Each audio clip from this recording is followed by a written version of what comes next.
te falar isso. Então a gente tem inúmeros benefícios da palpação. Então é através da palpação que a gente pode encontrar pontos gatilho nos músculos, que o médico pode encontrar um câncer de próstata, que você pode detectar quando a pessoa tem um cisto, quando tem um abscesso ou quando é um tumor. Então existem inúmeras patologias que a gente encontra no corpo.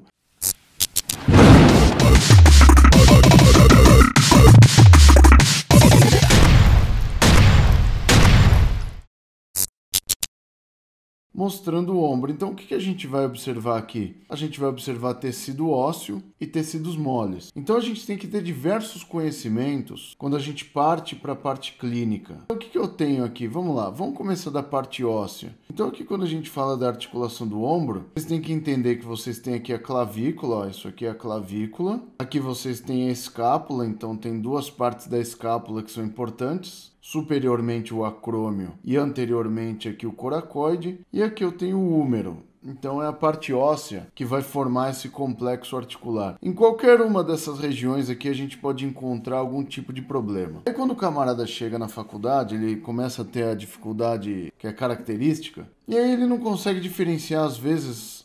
Acredite, às vezes se você já chegou no nível de diferenciação, tem gente que ainda não chegou nessa parte. A diferença entre ligamento e tendão e como a gente consegue provocar um diagnóstico nessas duas estruturas. Quando eu sei que um problema é no ligamento e quando eu sei que um problema é no tendão. Então, basicamente, quando a gente fala de conceitos teóricos, se a gente for entender aqui esses ligamentos, ó, só para vocês entenderem, se aqui eu tenho a clavícula, aqui o coracoide, aqui o acrômio, ó, aqui eu tenho uma banda do ligamento córaco-clavicular, aqui eu tenho o ligamento córaco-acromial, ó. Então, se vocês forem ver, é fácil de dar nome a eles, ó. E aqui eu tenho o ligamento transverso, que é o ligamento que estabiliza a cabeça longa do bíceps, que é isso aqui, ó. Isso aqui é o tendão da cabeça longa do bíceps. Ó. Vai se originar lá no tubérculo supraglenoidal do húmero, vai passar aqui pelo sulco intertubercular e nesse sulco aqui ele vai ficar estabilizado pelo ligamento transverso. Esse ligamento transverso que quando rompido ele deixa o tendão do bíceps instável. Por que é importante que você saiba a palpação? Primeiro, você tem que saber onde é o sulco intertubercular aqui, primeira coisa, tá? Ou seja, você tem que saber palpar o tubérculo maior, que é esse cabra aqui, e o tubérculo menor, que ele fica aqui na frente. Então você tem que saber como palpar esses tubérculos. Entre os dois tem um sulco, que é o sulco de passagem do tendão longo do bíceps. E aí se eu sei que ele tá aqui, ó,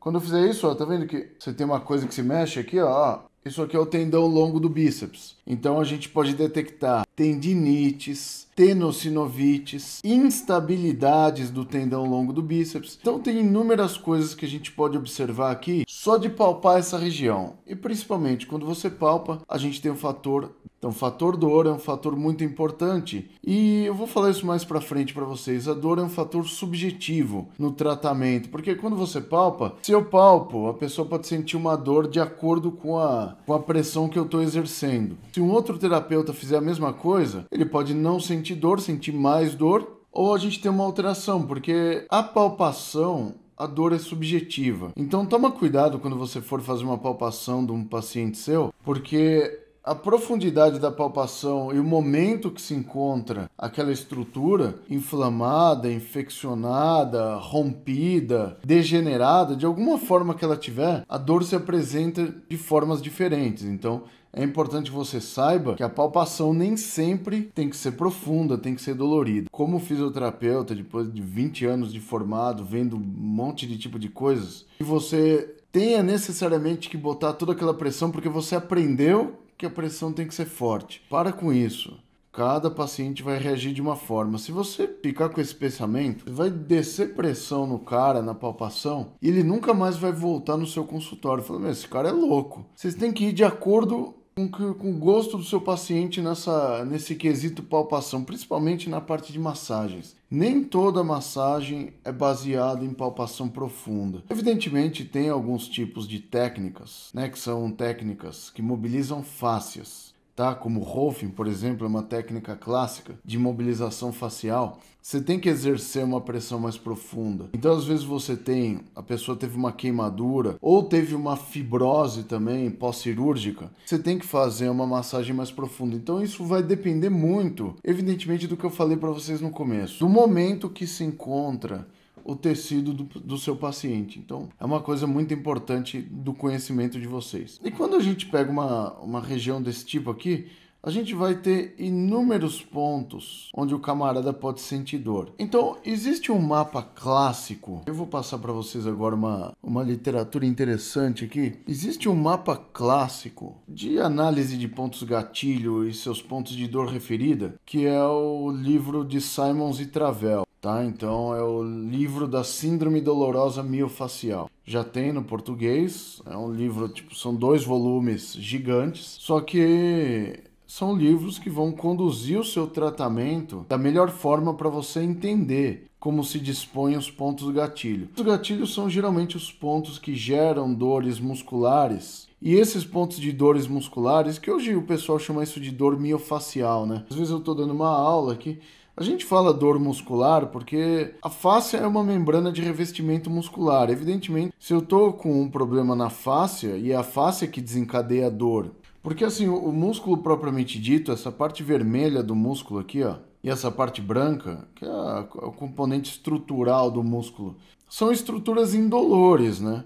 Mas qual que é o problema? Como elas ficam revestidas por tecidos conjuntivos, aí esse tecido conjuntivo que reveste essas estruturas, ele contém terminações nervosas livres. Ou seja, quando você tiver a formação de um ponto gatilho, isso gera um encurtamento, uma fibrose nessa malha de cobertura do músculo, e aí isso pode evidentemente gerar uma compressão nessa estrutura ou encurtamento dela, que quando você faz algum movimento, você a distende, pode desencadear algum tipo de dor para a pessoa. Tá? Então tenham isso em mente. Tá? Da mesma forma que os ossos não doem. Então quando eu falo isso, o pessoal fica, o osso não dói, cara. Não, o osso não dói. Quem dói é a capa do osso, é a capa de tecido conjuntivo ósseo, que é o periósteo. Então o periósteo dói. Então quando uma pessoa tem uma fratura, o que dói é o osso quebrando? Não, aquilo não dói. O que dói é a pancada e a ruptura do periósteo numa fratura. Aí quando a criança tem um galo, aquele galo é para você entender periósteo. O galo é um hematoma subperiostal. Então quando a criança bate a cabeça, o que acontece? Pá, bateu a cabeça. Já acha que teve um traumatismo craniano. Relaxa, boy. Não é bem assim. O que acontece? Você tem a cabeça, tem um monte de coisas aqui na cabeça, couro cabeludo, tem a gálea aponeurótica, enfim, tem um monte de coisa. Só que na cobertura do osso, o que eu tenho? Eu tenho periósteo externamente aqui. Esse periósteo que a gente tem externamente aqui é o crânio, evidentemente. Você tem o periósteo e o crânio. Quando você tem uma batida ali, o que pode acontecer? Você pode romper vasos sanguíneos nessa região subperiostal e aí vai ter um acúmulo de sangue entre o crânio e o periósteo, causando aquele galinho lá, que é aquela proeminência que se dá na cabeça da criança. Então, quando você palpa aquilo, é interessante porque você tem que olhar. Aí, assim, se você, como profissional da saúde, você olha aquilo e fala, meu Deus, foi um traumatismo craniano. Não, um coágulo craniano, né, um coágulo, ele se forma para dentro do crânio, não para fora. Então, existem algumas coisas que podem parecer óbvias, mas, como diz a música do Nando Reis, né, podem parecer óbvias até para uma criança. Não é bem assim. Tem muita gente que ainda tem essa dificuldade. Por isso que vocês têm que estudar o máximo que vocês podem, cara. Dá o máximo de vocês. Porque tem coisas que, por mais óbvias que possam parecer, às vezes você ainda não chegou naquela parte e tem dificuldade de entender. Então aqui o que a gente vai ter é um hematoma subperiostal. Como que eu vejo isso? Pela palpação. Tudo você vai palpar. Como que eu diferencio um nódulo tumoral de um cisto ou um abscesso, por exemplo? Pela palpação. Todo mundo sabe que o amigo, quando está com uma suspeita câncer de próstata ou hiperplasia prostática, o que tem que ser feito? Tem que ser feito o PSA, evidentemente, que é o exame de sangue que detecta o antígeno prostático, legal, tem uma alteração.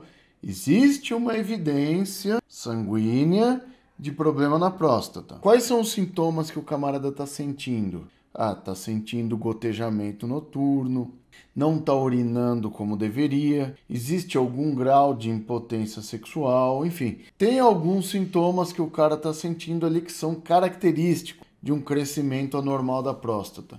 Tem a tomografia, tem tudo, mas a palpação é fundamental. Então o exame de toque é fundamental. Pelo exame de toque, o médico já consegue falar para você se você está com a próstata normal, você tem hiperplasia ou se você tem um tumor. Pela própria consistência que se tem na palpação. E se você é homem e tem medo disso, fica tranquilo, que a palpação é bem rápida, o camarada enfia ela, aí ele vai dar uma chacoalhadinha lá. Assim, é uma questão de 10 segundos. Já resolveu sua vida. Você já sabe se você tem uma hiperplasia ou se você tem um tumor. Porque pela consistência da palpação, o médico já sabe te falar isso. Então a gente tem inúmeros benefícios da palpação. Então é através da palpação que a gente pode encontrar pontos gatilho nos músculos, que o médico pode encontrar um câncer de próstata, que você pode detectar quando a pessoa tem um cisto, quando tem um abscesso ou quando é um tumor. Então existem inúmeras patologias que a gente encontra no corpo, somente derivado da palpação. E quer que eu falo para vocês aqui? Tem muita gente que quando a gente começa a falar isso, fala, ai meu, eu nunca vou conseguir. 90% da palpação é prática. Você vai pegar o livrinho de Simons e Travell, o livrinho, tá? Que é o Síndrome Dolorosa Miofascial, né? O manual da Síndrome Dolorosa. Vocês vão ver o ponto de dor local, ou seja, onde vocês têm que palpar, e quando vocês palpam, onde se dá a dor referida daquele músculo. O que é bolinha vermelha é o ponto de dor local, é onde vocês vão palpar. Onde vocês têm xizinhos e um esfumaçado avermelhado, vocês têm a dor referida, que é a dor muscular que anda. Aí o pessoal começa a pensar, Rogério, mas espera aí, a dor muscular anda? Não é a dor de nervo que anda? Também, as duas andam. Então, eu tenho a dor que anda. Nos nervos, essa dor que anda é chamada dor irradiada. E nos músculos, essa dor que anda é chamada dor referida. Então é importante que vocês saibam disso, porque os sintomas de dor referida e dor irradiada são totalmente diferentes. Através da palpação, vocês conseguem saber se a pessoa está com um problema ou com um problema neurológico. Não é interessante isso? Então o que eu tenho que falar para vocês aqui hoje, que é uma coisa bastante interessante, tá aqui, ó, anatomia palpatória no diagnóstico e tratamento de doenças ortopédicas. Na verdade, a gente trata as ortopédicas, as neurológicas, as reumatológicas, só que eu vou te passar aqui um passo a passo para você nunca mais se perder quando você estiver avaliando um paciente. Então, a avaliação é basicamente 90% do seu tratamento, porque é a partir da avaliação que você vai saber onde a pessoa tem um problema. E o que entra a avaliação? A avaliação entra em inúmeros fatores, que eu vou mostrar para vocês agora, dentre eles, a palpação. E vamos ver onde a anatomia palpatória entra na avaliação do paciente. Cara, olha isso aqui, ó. Avaliação física. A gente tem vários fatores. Primeiro, uma coisa interessante para vocês aí, né? Por onde começar a avaliação, né? É uma coisa complicada. Eu vou passar aqui um passo a passo, que aí vocês podem montar uma ficha de avaliação personalizada para você. Qual que é a primeira coisa que vocês têm que fazer? Primeiro de tudo, isso aqui, ó. O que significa anamnese, Rogério? Anamnese, vamos falar em termos práticos aqui, vai. Aquele termo prático. Sabe aquele hashtag fica a dica para você nunca mais esquecer? Tem gente que fica, meu Deus, eu não sei o que é uma anamnese. Cara, tá louco, você não sabe? Lógico que sabe o que é. Anamnese nada mais é do que trocar ideia. Quem precisa trocar ideia com o paciente? É o fisioterapeuta, é o médico, é o enfermeiro, é o profissional de educação física, é o psicólogo, né? Que o psicólogo é 90% de trocação de ideia, né? É esteticista, é o biomédico. Todo mundo que trabalha na área da saúde tem que ter a trocação de ideia. Uma das coisas mais antigas na história clínica, princípio básico, seja lá qual for o século que você tá fazendo uma parte clínica, é a trocação de ideia, é aquela coisa que aconteceu, meu irmão, para você chegar nessa situação. Se você pegar, por exemplo, um idoso, ele vai contar a história da vida dele. Aí você já colhe histórias pregressas. Dependendo do tipo de patologia, aquilo que ele vai contar para você que aconteceu há 10 anos atrás é o fio condutor para você entender o que tá acontecendo agora com ele. Então, cara, colhe a história completa. Na boa, o gravador é uma coisa que você não precisa ficar lá nos detalhes, você pode gravar a conversa, aí depois você ouve e marca lá no livrinho, tá bom? Inclusive você não precisa ficar nem anotando, é só você ligar aí o o radinho na frente do seu celular, aí só colocar no Google lá, que ele vai escrever tudo que você tá falando. Hashtag fica a dica, você não precisa digitar nada, tá? É só você colocar aquilo na frente do Google e o Google vai digitando para você. E nessa anamnese você vai colher histórias importantes. A anamnese eu considero como a parte mais importante, porque a parte de exame clínico é super fácil, você vai determinar testes. E testes são simples de fazer, mas a anamnese não. A anamnese é uma coisa muito individualizada, assim. Você vai colher histórias que são importantes para você entender a parte clínica do seu paciente. Então, a anamnese é a trocação de ideia. É a primeira coisa que você tem que fazer. Legal, Rogério. Troquei ideia com... Vocês vão ver que antes de você colocar a mão no cara, vocês vão ter que ter uma linha de raciocínio, entendeu? A primeira linha de raciocínio é a anamnese. Você já viu que você está fazendo do jeito errado? Quando o paciente chega lá na sua clínica, ela deita aí na maca e você já começa... Onde dói? Não, não é, cara. Pega a história clínica do camarada. Pega a história clínica. A história clínica é a anamnese. Muito importante, tá? Então a anamnese é uma das partes mais importantes. Pergunta onde dói, que facilita muito, porque às vezes quando você começa a trocar ideia com o paciente, às vezes você não sabe por onde começar. Tem 3 perguntas dentro dessa anamnese, de acordo com a história clínica atual do cara que vocês vão fazer. A primeira é onde dói, tá? Por que você tem que saber onde dói? Isso todo mundo sabe, né? Que tem que saber onde dói. Mas por que saber onde dói? Porque através da palpação e de exames complementares, você vai saber a estrutura lesada e o tipo de lesão que tem. Então é importante saber onde dói. Onde dói, não tem problema. O cara vai falar para você para nortear o seu tratamento. Porque uma coisa muito comum para você não se perder é assim, principalmente pessoas que têm fibromialgia ou lesões crônicas. Dói ombro, joelho, costas, blá blá blá. O cara começa a te falar um monte de lugares que doem. A pergunta que você se faz internamente quando você ouve o tiozinho falar: e agora, por onde eu começo? Quando o cara começar a te dar parâmetros de dor generalizada, aí o cara vai falar, deixa ele terminar. Ah, mas eu tenho um paciente... Esquece isso. A avaliação bem feita, você tem que colher história. Geralmente você vai colhendo em várias terapias, não é na primeira que você vai colher a história completa. Quando o cara vir com esse papo que dói o corpo inteiro, você vai fazer o seguinte: amigão, onde dói mais atualmente? Onde dói mais atualmente é no ombro.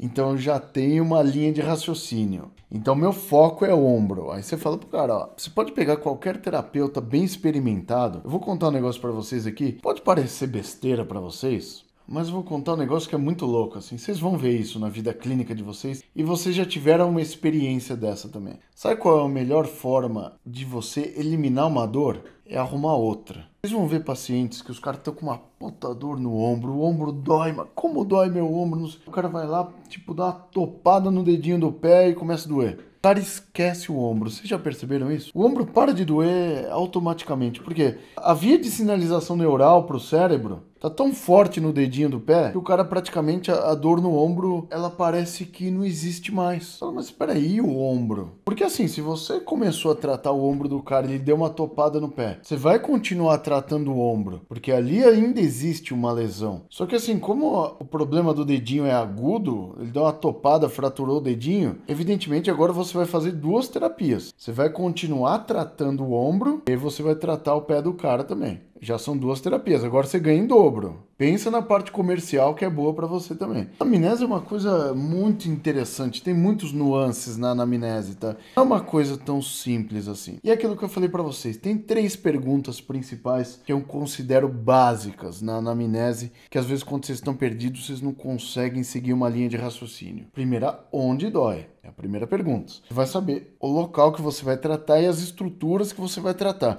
É a partir daí que você sabe o teste que você vai fazer para o tipo de estrutura que está lesada. Então, primeira coisa, onde dói. Segunda coisa, se existe uma dor ali, vamos quantificar a dor. Quanto dói? Isso vocês vão colocar na sua anamnese para quê? Em avaliações posteriores, vocês vão saber se a sua terapia está dando resultado. O que é quanto dói, Rogério? Quanto dói, né? Quantidade de dor. A gente tem uma escala de dor. Tá? Uma escala que é chamada escala visual analógica de dor. A escala visual analógica de dor, que é a EVA, pesquisa aí EVA no Google quando terminar essa live aqui. A EVA é uma escala visual que é assim, ela começa com cores frias, no 0, aí vai evoluindo da esquerda para a direita, né, de 0 a 10. Aí vai entrando em cores quentes. A EVA é interessante de você ter em cada box da sua clínica, porque quando você perguntar para a pessoa quanto dói, você vai mostrar a escala. Porque assim, é muito mais fácil para o cara quando você fala quanto dói, aí, sei lá, dói muito.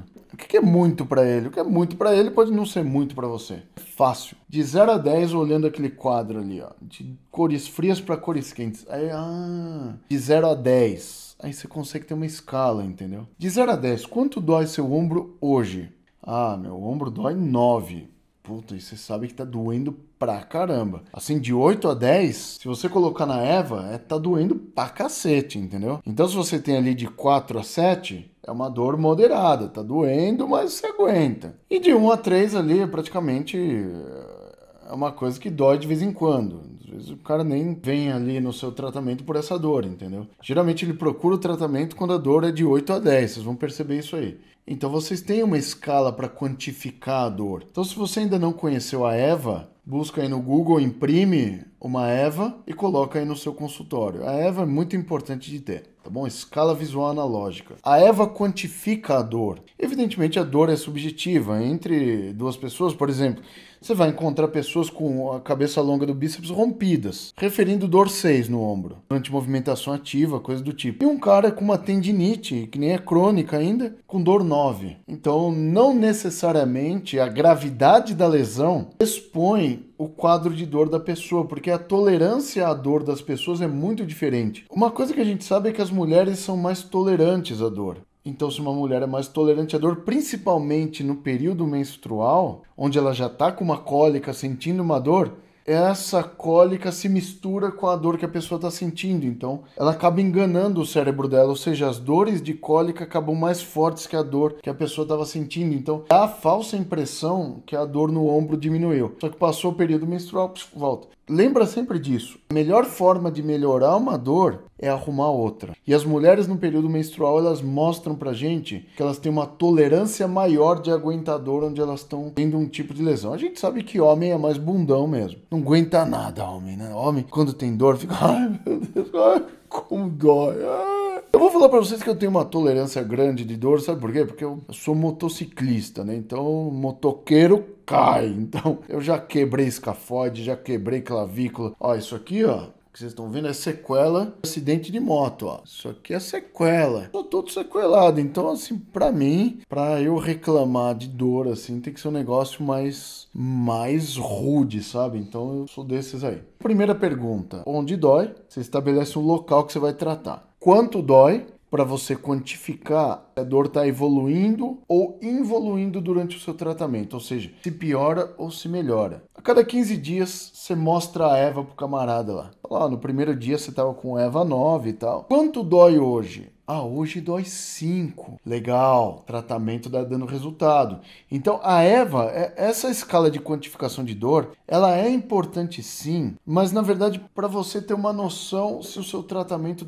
tá dando resultado ou não. Mas é importante para você saber quanto dói. Não necessariamente a quantificação de dor diz respeito à qualidade do tecido. Se o tecido está rompido, é um tecido cirúrgico, ou se o tecido está inteiro, mas está sofrendo uma inflamação. Então não cai nessa, tá? Não cai nessa esparrela aí, não. E uma terceira pergunta importante. Como dói? Como é essa dor? Aí você tá aí, às vezes o cara fica, puta, Rogério, mas como que eu vou? Assim, como?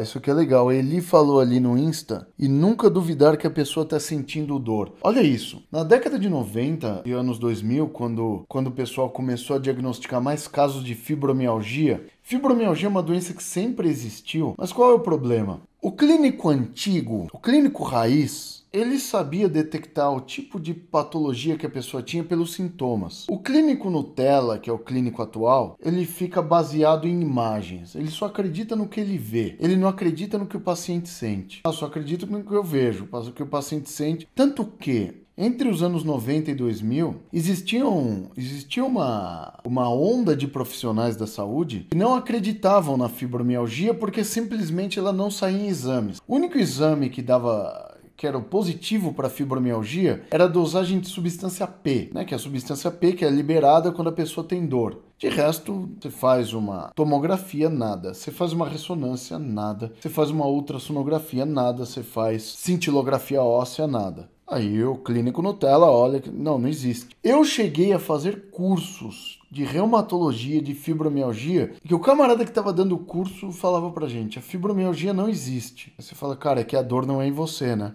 Tanto que o tratamento era baseado em atividade física, tá? Quando o cara já estava um pouquinho melhor, anti-inflamatórios, principalmente antidepressivos, porque a gente sabe que a fibromialgia está muito relacionada com dores psicossomáticas. A pessoa tem um problema psicológico de base, isso bloqueia totalmente o eixo hipotálamo hipofisário, e aí o fluxo hormonal do cara começava a ficar desregulado e aí começava a ter dores. Evidentemente, como é um problema basicamente hormonal, a gente consegue ver o desequilíbrio basicamente do cortisol, da substância P. Então, hoje em dia, existem parâmetros mais visíveis de fibromialgia, mas quando você fazia a palpação no fibromiálgico, né, nos tender points, se eu faço a palpação dos tender points num fibromiálgico, se uma outra pessoa fizer, às vezes não é dolorido, entendeu? Então depende muito da sensibilidade da pessoa e da sensibilidade do terapeuta, porque os tender points da fibromialgia é uma coisa totalmente subjetiva. A palpação não tem que ser uma coisa dolorida, cara, tem que ser uma coisa onde você chega a uma profundidade X que você entenda a dor da pessoa, que nem, por exemplo, musculatura dorsal. A musculatura das costas, para quem nunca fez dissecção de cadáveres, é interessante você, pelo menos uma vez na sua vida, você fazer, para você entender que os músculos que vocês têm ali, principalmente superficiais, eles são chapas muito finas. Eles são isso aqui, ó. São chapas fininhas de músculos. Eles são músculos planos. Assim, se você fizer uma palpação um pouquinho mais profunda, não é trapézio que você está palpando. O trapézio é uma chapa fina, cara. Você já está palpando o músculo multífido, semiespinal, músculo profundo, que já são mais maçudos, entendeu?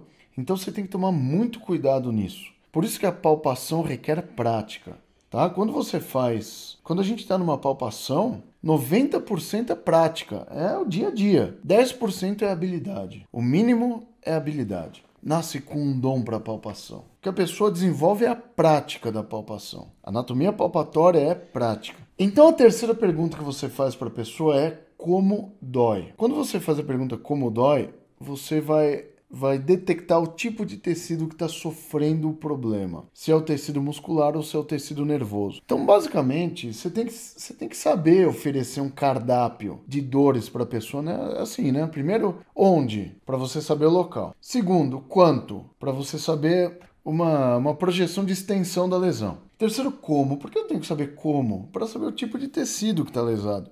Eu vou diferenciar aqui de uma forma simples para você entender, se você ainda não sabe. Eu vou te dar os exemplos para você saber quando dói um músculo e quando dói um nervo. Dê o cardápio de dores para a pessoa. Quando você fala como dói, a pessoa fala, sei lá, dói muito.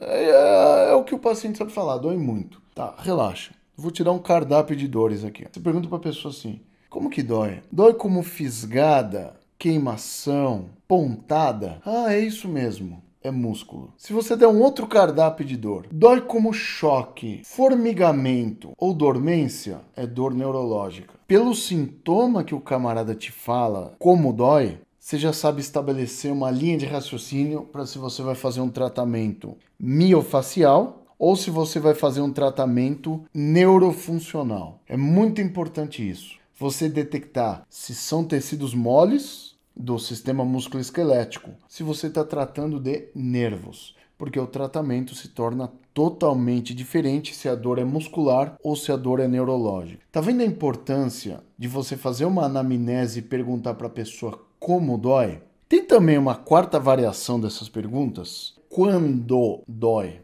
que é aquela pergunta que você faz na anamnese, né, que tem lá na ficha de anamnese. Desde quando você está com isso aí? Faz um mês ou faz 3 anos. Dependendo de como a pessoa fala para você, esse tipo de quando dói, você sabe estabelecer se a dor é aguda ou é crônica. Porque assim, dores agudas são de tratamento mais fácil. Apesar de ser uma dor um pouco... Minha mãe chama essa dor, é interessante, né? A gente tem que levar em consideração o conhecimento popular, né? Minha mãe fala isso, a dor lancinante. Mas o que é uma dor lancinante, mamãe? Dor forte e tal. Então...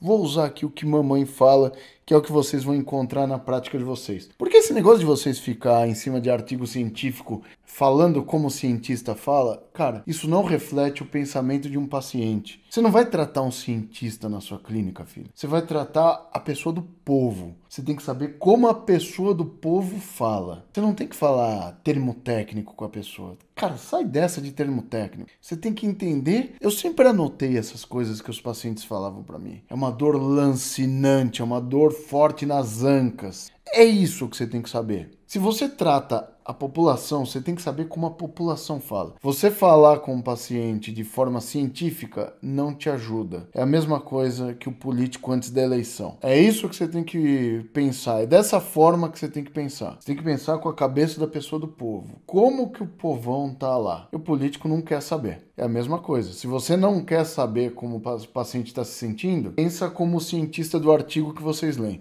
Hoje em dia, eu vejo no Instagram que vocês são muito induzidos a lerem artigos feitos na Rússia, na Suécia, na Austrália, o que não reflete a realidade brasileira. A sua prática clínica vale muito. Mas no artigo tal falava que... Cara, se você está vendo na sua prática clínica, escreve esse artigo sobre o que você está entendendo na prática clínica. Usa o método científico para o que você está fazendo para a população brasileira. Cara, essa parte de anamnese é uma parte muito importante. E aqui a gente está falando, eu vou só terminar nessa parte de quando dói. Vocês veem que antes da gente entrar na palpação, eu tô falando para vocês aqui de anamnese. Antes de você palpar, antes de você pensar em palpar a coisa, você teve que fazer uma anamnese bem feita. E assim, eu tô passando aqui alguns parâmetros que eu considero importantes da anamnese, tá? Que são os parâmetros de localização de dor, quantificação de dor, qualificação de dor, como dói, qualidade da dor, né? Você tem a quantidade com a EVA e a qualidade com os sintomas. E agora a gente está falando quando dói. Quando dói é importante para você estabelecer parâmetros, se a dor está instalada há muito tempo ou há pouco tempo. Geralmente a gente classifica a dor em 4 graus, tá? Então essa qualificação de dor é importante porque você vai saber qualificar quando o cara tem dor aguda e crônica. Você tem que saber se quando o cara também tomou uma pancada ou se a dor é atraumática, tem tudo isso. Então assim, vamos falar de dores atraumáticas, dores por esforço repetitivo. O que é uma dor aguda? Dor aguda é grau 1 e 2. O que é grau 1 e 2, Rogério? Dói durante a atividade e para. Grau 2, dói durante e dói depois da atividade. Quando dói durante ou dói durante e depois, esses são parâmetros de dores agudas. Quando o cara está começando a ter uma LER. Então são aqueles 3 primeiros meses. Os 3 primeiros meses de instalação dói durante e dói depois. Entendeu? Dói durante, porque o cara está fazendo, está inflamado ali, e dói depois ali. Então o cara tá no busão, quando ele pega lá na aba, o busão brecou, só que você chega em casa, a vida continua, no repouso tá tranquilo. As dores de grau 3 e 4, além de doer durante e depois, a pessoa tem dor noturna, que é o grau 3. A dor noturna, ela é a característica do início do grau crônico de dores. Então, quando a pessoa tem dor noturna, significa que tem algo errado ali. E, evidentemente, o grau 4 é quando a dor é constante. Dói durante, dói depois, dói à noite, dói de manhã, dói o tempo todo. Aí é dor crônica. Tá? Então, quando a pessoa entra na dor crônica, ela entra numa espiral onde essa dor não passa. Então, o tratamento, evidentemente, é muito mais difícil. Você vai ter que mobilizar outras estruturas para melhorar. E assim, é um tratamento longo, em alguns casos paliativo, porque você tem que entrar no tratamento já neurológico. Você entra no tratamento neurológico. Nesses casos, na dor crônica, você já sensibilizou a medula espinal. É a medula, não é nem o local pode nem estar inflamado mais, mas a medula ela está viciada já. Ela começa a mandar estímulos dolorosos para o cérebro o tempo todo. Então essa é a característica de dores crônicas, entendeu? Então eu estou concluindo essa parte de anamnese aqui, só para vocês verem que antes de você fazer a palpação, que ela entra aqui no exame físico, você tem que fazer a anamnese e a inspeção. Inspeção, a importância... Inspeção é observar o local. Exame físico, aqui entra a palpação. Exames complementares, para complementar o seu diagnóstico, que aqui é raiz. Objetivo e o tratamento. A gente vai falar sobre isso. Vocês viram? A complexidade de uma palpação. Antes de você entrar numa palpação, você tem que ter amplos conhecimentos, tá bom?